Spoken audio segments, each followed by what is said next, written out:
y a la pared anterior del abdomen por el mesogastrio ventral. Debido a la elongación y crecimiento del mesogastrio dorsal, se forma en la parte posterior del estómago una cavidad denominada la bolsa omental o trascavidad de los epiplones. El vaso, que es un órgano intraperitoneal, se mantiene sostenido en el abdomen por el ligamento o repliegue espleno-renal, es decir, que va del vaso al riñón, y el repliegue gastroesplénico, que va del estómago hacia el vaso. El páncreas también adopta su posición y se desarrolla en el mesoduodeno dorsal hasta el mesogastrio dorsal. Desaparece la hoja posterior del mesogastrio dorsal en la región del páncreas, por tanto el páncreas es un órgano retroperitoneal, quiere decir que su estructura del páncreas es la pared posterior del abdomen.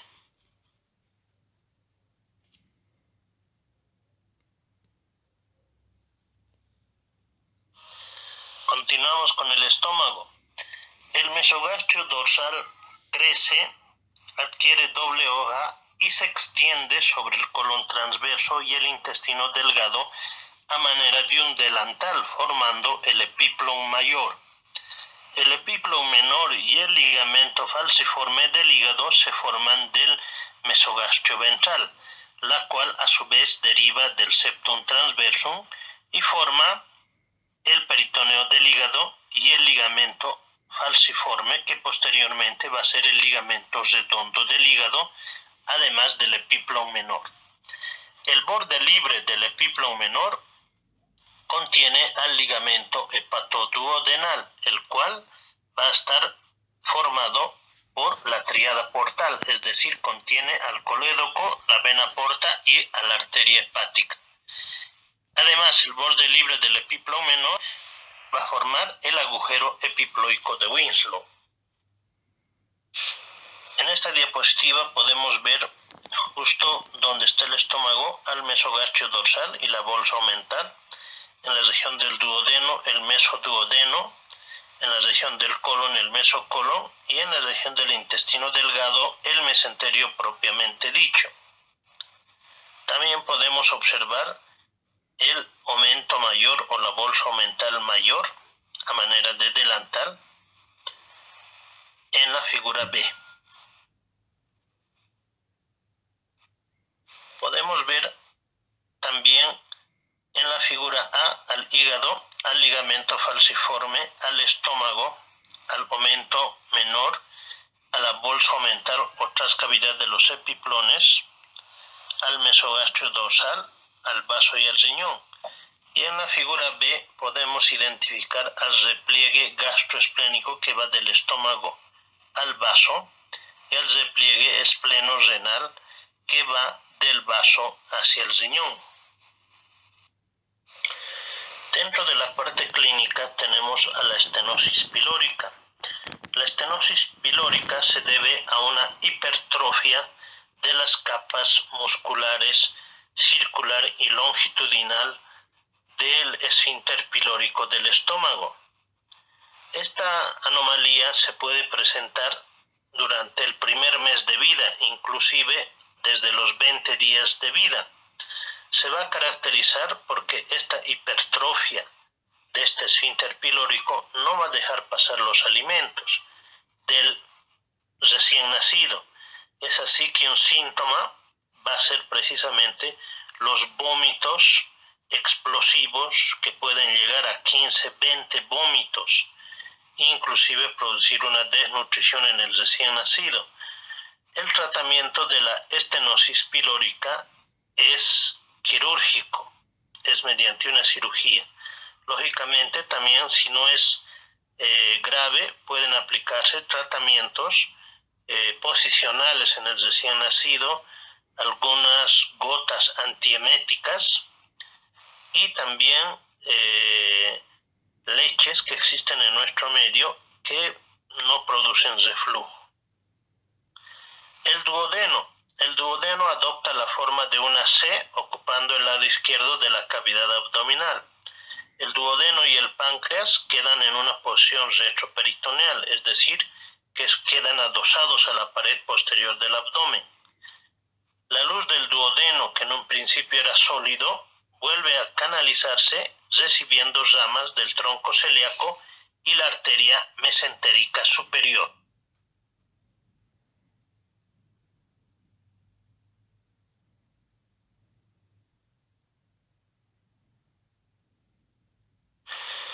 Hígado y vesícula biliar.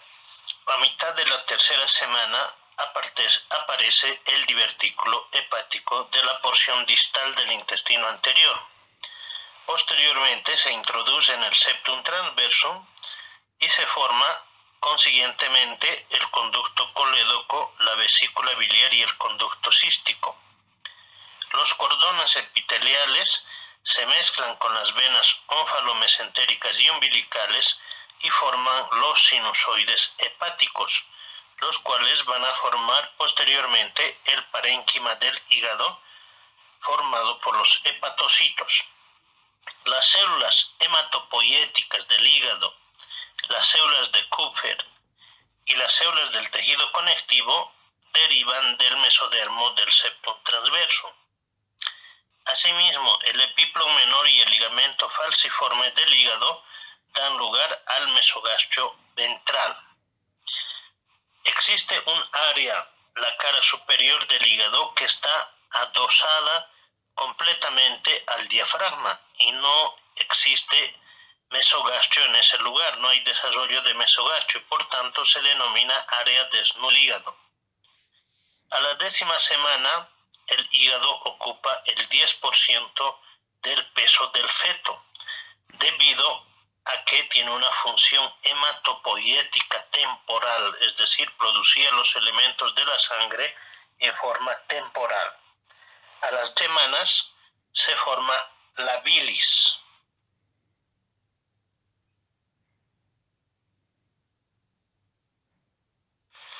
Dentro de la orientación clínica tenemos las anomalías del hígado y de la vesícula biliar. Pueden haber, por ejemplo, conductos hepáticos accesorios, lo cual no tiene mucha relevancia clínica. También puede haber duplicación de la vesícula biliar. Ya tenemos procesos más graves como la atresia biliar extrahepática y la hipoplasia de los conductos biliares intrahepáticos, que si bien pueden cursar un curso favorable, muchas veces pueden producir la muerte de estos recién nacidos. El páncreas. El páncreas se forma de dos esbozos, un esbozo ventral y un esbozo dorsal de la región del duodeno. El esbozo ventral forma el páncreas menor y la porción inferior de la cabeza. El resto se forma del esbozo dorsal.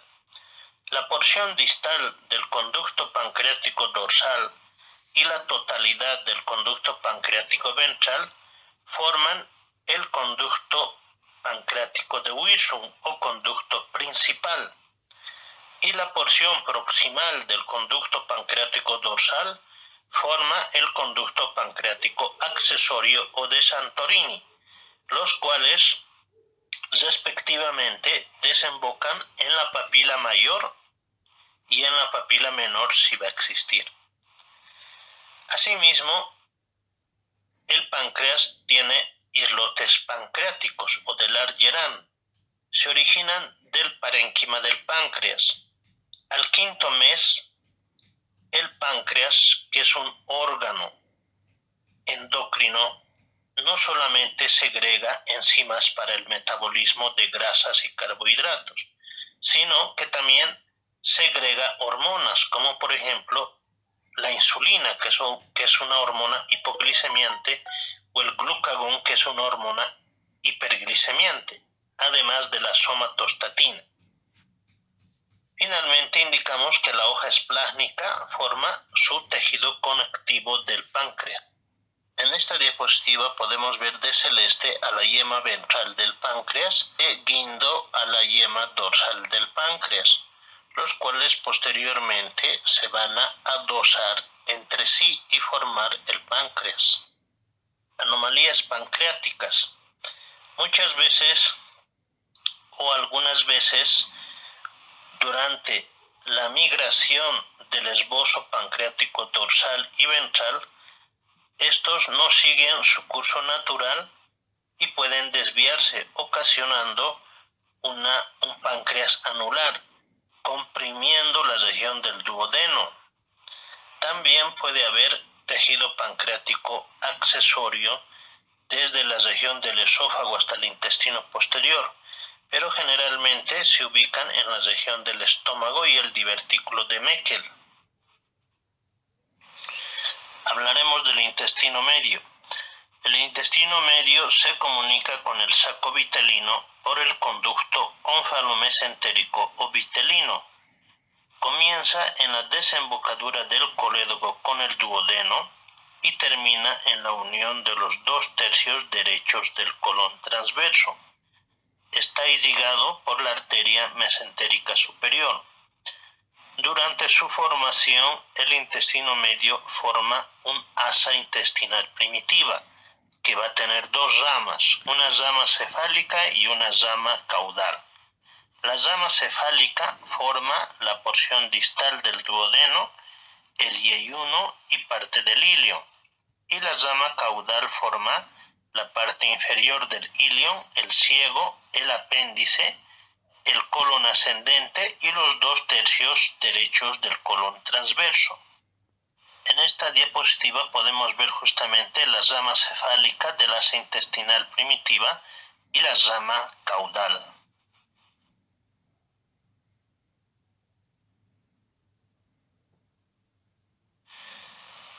Gracias al crecimiento del hígado en la etapa fetal y también al crecimiento sobre todo de la rama cefálica del asa intestinal primitiva, el abdomen no puede contener al intestino delgado sobre todo, y por tanto va a protruir produciéndose una hernia fisiológica a la 6ª semana de gestación. Sin embargo, posteriormente, debido al mayor crecimiento de la cavidad abdominal, a la disminución del tamaño del hígado y del sistema mesonéfrico renal, se produce la retracción de las asas herniadas. Por tanto, desaparece la hernia fisiológica. Rotación del intestino medio. El intestino medio rota y gira aproximadamente 270 grados. Esta rotación se produce durante la herniación fisiológica y durante la retracción de las asas herniadas. En esta rotación del intestino medio, el intestino grueso no participa.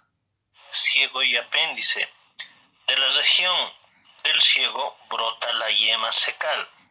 Esta yema cecal posteriormente formará esta estructura que da muchos problemas a los cirujanos, sobre todo estamos hablando del apéndice.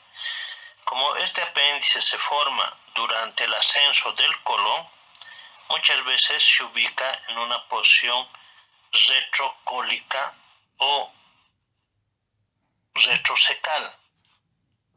Esto es muy importante, sobre todo en cirugías de apéndice.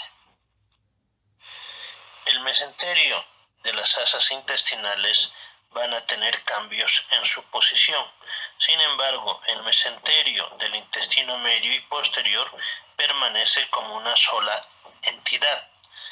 En algunos lugares pueden cambiar de posición y mantenerse libres, y en otros lugares estar adheridos a la pared posterior por la fascia de Toll, lo cual tiene mucha importancia, sobre todo para los cirujanos. Anomalías de los mesenterios. Si la porción ascendente del colon no se fija a la pared abdominal posterior, la consecuencia puede ser que permite girar sobre sí mismo y producir un vólvulo del ciego y del colon.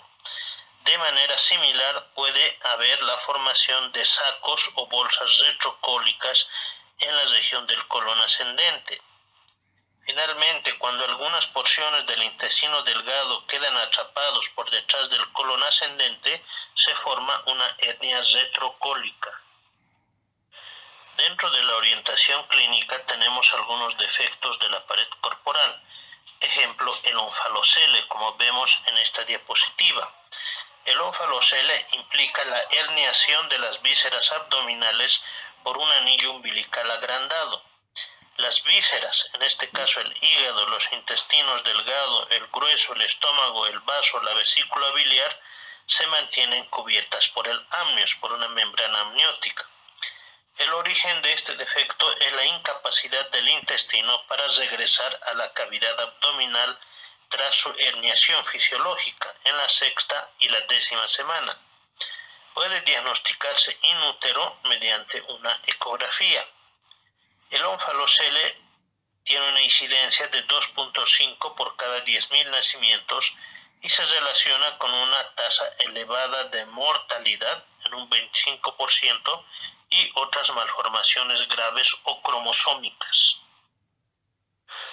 Otra anomalía que tenemos es la gastrosquisis, como vemos en la imagen.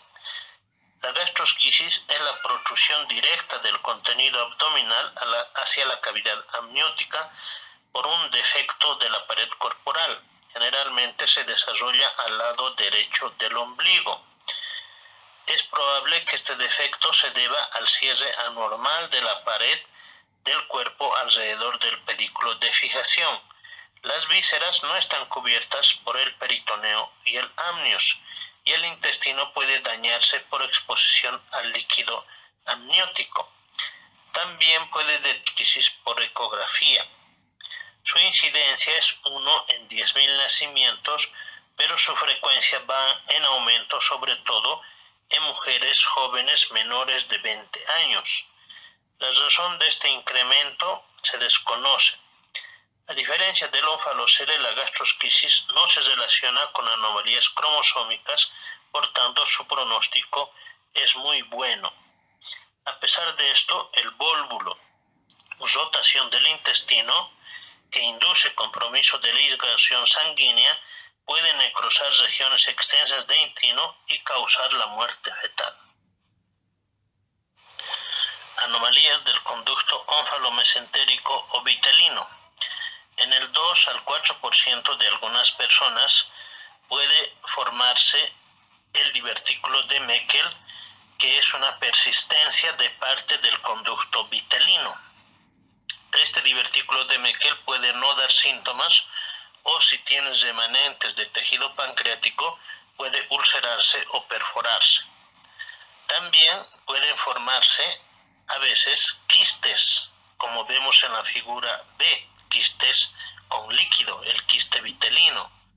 O muchas veces, como vemos en la figura C, puede haber una fístula vitelina que conecta el lumen del ilion con el ombligo, por donde puede salir materia fecal.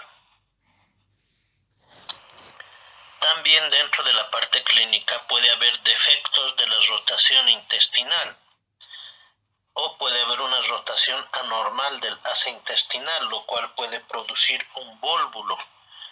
Como sabemos muy bien, el intestino rota 270 grados, pero cuando solamente rota 90 grados y en dirección de las manecillas del reloj, puede haber esta mal rotación intestinal o una rotación invertida.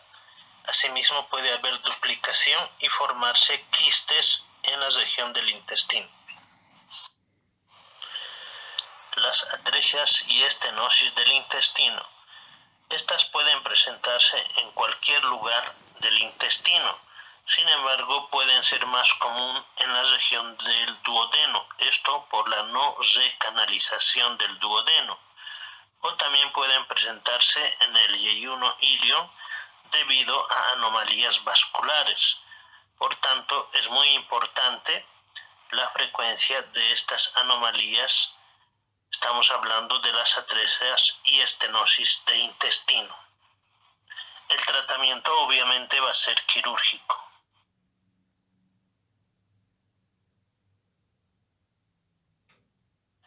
Finalmente tenemos el intestino posterior. El intestino posterior da origen al tercio distal del colon transverso, al colon descendente, al asa sigmoide, al recto y a la porción superior del conducto anal. El intestino posterior termina y se continúa con la cloaca, que es una cavidad revestida de endodermo. Además, se continúa con la alantoides y esta con el seno urogenital primitivo. Entre la cloaca y el intestino posterior y el seno urogenital primitivo se forma un tabique urorectal, el cual posteriormente será el periné de esta región. Este tabique urorectal separará por completo la parte urinaria, en este caso la vejiga y la uretra, y el intestino posterior. Asimismo, la membrana cloacal o anal posteriormente se romperá y dará continuidad al segmento superior e inferior del conducto anal. La porción caudal del recto es de origen ectodérmico y la porción craneal por endodermo. La unión entre los dos es la línea pectínea. En este gráfico en A podemos ver la cloaca y el intestino posterior, como vemos desemboca en la cloaca. Asimismo, la alantoides se incorpora también a la cloaca. Sin embargo, vemos en la figura de abajo, en la región de la flecha, crece un tabique urorectal, el cual posteriormente en C veremos que se separa completamente la parte urinaria del intestino posterior. El seno urogenital primitivo formará la vejiga y la uretra, y el intestino posterior formará el conducto anorectal. En la región del tabique urorectal, el periné. Igualmente en este gráfico podemos ver en la parte izquierda cómo se forma la vejiga, la uretra y el conducto anorectal en la mujer, y en el gráfico de la derecha en el varón. Por tanto, tiene mucha relación la formación de la vejiga y la uretra y el recto y la fosita anal, y de ahí también vendrán las malformaciones del intestino posterior. Dentro de la parte clínica es importante hablar de las anomalías del intestino posterior. Estamos hablando de las atresias y fístulas rectoanales, el ano imperforado y el megacolon congénito. En la figura A, por ejemplo, tenemos una anomalía del intestino posterior. Se trata de una atresia anal, no existe perforación del ano, y además tenemos una fístula urorectal. El intestino posterior vemos que termina en la uretra. O puede haber también ano imperforado con una fístula rectovaginal, en el caso de las mujeres. Puede haber también que simplemente se haya desviado el tabique urorectal o una deformación en la cloaca, que pueden ser una de las dos causas para estas malformaciones del intestino posterior. También puede haber malformaciones bajas donde simplemente falta el orificio anal y el intestino posterior queda inmediatamente encima, como vemos en la figura D. En esta imagen podemos ver a un recién nacido precisamente con ano imperforado, donde el síntoma principal va a ser la distensión abdominal por la falta de eliminación de gases y heces en el recién nacido. Es por eso que es importante la evaluación, ni bien nace el bebé, de la región anal, si está perforado o no está perforado, y en las próximas 24 horas ver si hay deposiciones. Si no va a haber deposiciones, va a haber distensión abdominal, como vemos en la foto, y puede haber vómitos biliosos. En la figura de arriba en A y B podemos ver una radiografía que se denomina invertograma de los recién nacidos con ano imperforado.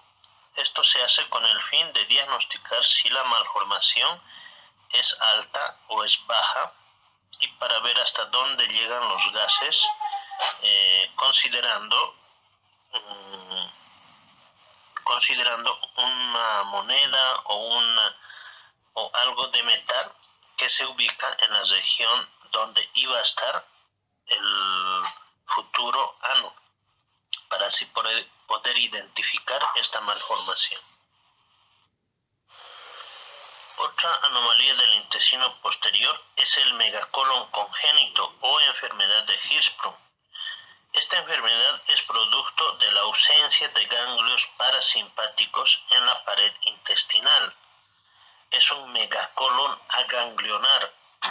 Estos ganglios son integrados por células de la cresta neural que migran desde los pliegues neurales hasta la pared del intestino. Sin embargo, las mutaciones del gen Z implicado en la migración de las células de la cresta pueden dar origen al megacolon congénito.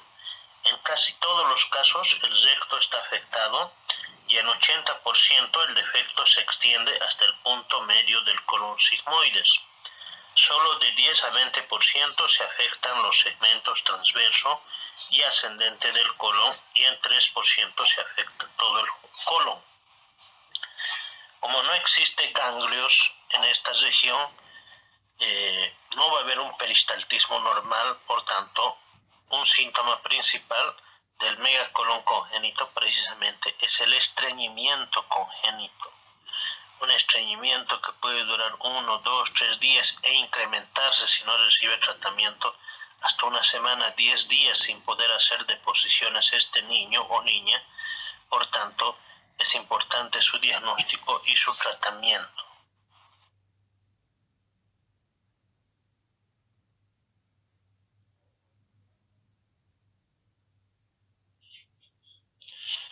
Bueno, hemos visto el aparato digestivo, hemos hablado de la atresia esofágica. En la parte práctica nosotros vamos a un poquito más profundizar lo que es la atresia esofágica. Sin embargo, los niños o niñas que nacen con atresia esofágica externamente nacen sanos, no tienen alteraciones visibles. La malformación está por dentro, en la región del esófago.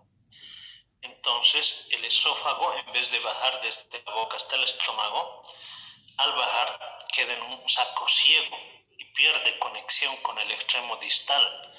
Y el extremo distal hace una fístula hacia la tráquea. Por tanto, cuando este bebé con atresia esofágica nazca, los síntomas que va a tener van a ser los siguientes, ¿no? En primer lugar, va a querer ahogarse con su propia saliva. Se va a volver morado, va a tener tos. Más todavía, si le damos leche, esta leche no va a bajar al estómago, ¿no? Por tanto, se va a acumular y posteriormente va a haber vómitos. Entonces, el otro síntoma va a ser vómitos en la atresia esofágica. El tratamiento es quirúrgico. Precisamente en la parte práctica voy a enviarles unos videos de cirugía de atresia esofágica con el cual ustedes van a entender mejor. En cuanto a la gastrosquisis y el onfalocele, es muy importante tomar en cuenta que la edad de la mamá es un factor de riesgo. La edad menor a 20 años es un factor de riesgo para gastrosquisis y onfalocele. También es muy importante tomar en cuenta que la cirugía del onfalocele, ¿no?, es más complicado que en la gastrosquisis actualmente. La gastrosquisis actualmente hay nuevos tratamientos, vamos a ver en la parte práctica que se está haciendo estos tratamientos inmediatamente nace el recién nacido, se reduce todas estas vísceras, ¿no? Y el recién nacido se corta el cordón umbilical y ya más reducido totalmente, ya sin las vísceras expuestas a su cama, en este caso de la gastrosquisis. También algo muy importante que es bueno recomendar es en el caso del ano imperforado. y esto muchas veces pasa inadvertido. Entonces, la persona que atendió al recién nacido muchas veces lo revisa externamente, sus ojos, su cabecita, le pesa, le toma su talla, pero a veces no nos damos la molestia de revisar la fosita anal. A veces puede haber fosita anal, pero está imperforado. Entonces, este recién nacido no es diagnosticado y posteriormente empieza a tener distensión abdominal por no poder eliminar los gases y posteriormente vómitos, ¿no? Entonces es importante tomar en cuenta que todo recién nacido debe hacer sus deposiciones las primeras 24 horas. Es muy importante a tomar en cuenta esto. Bueno, vamos a quedar acá con estos temas de la parte teórica. Sin embargo, como les decía, en la parte práctica vamos a ahondar un poco más todavía estos temas, sobre todo de la parte clínica. El día de mañana vamos a ver lo que es el aparato respiratorio. Vamos a ver cómo los dos tienen mucha relación, tanto el aparato respiratorio y el digestivo. Y de ahí también la anomalía principal, que es la atresia esofágica, ¿no? Bueno, ¿tienen alguna pregunta sobre todo de la parte clínica? Tenemos unos minutos más.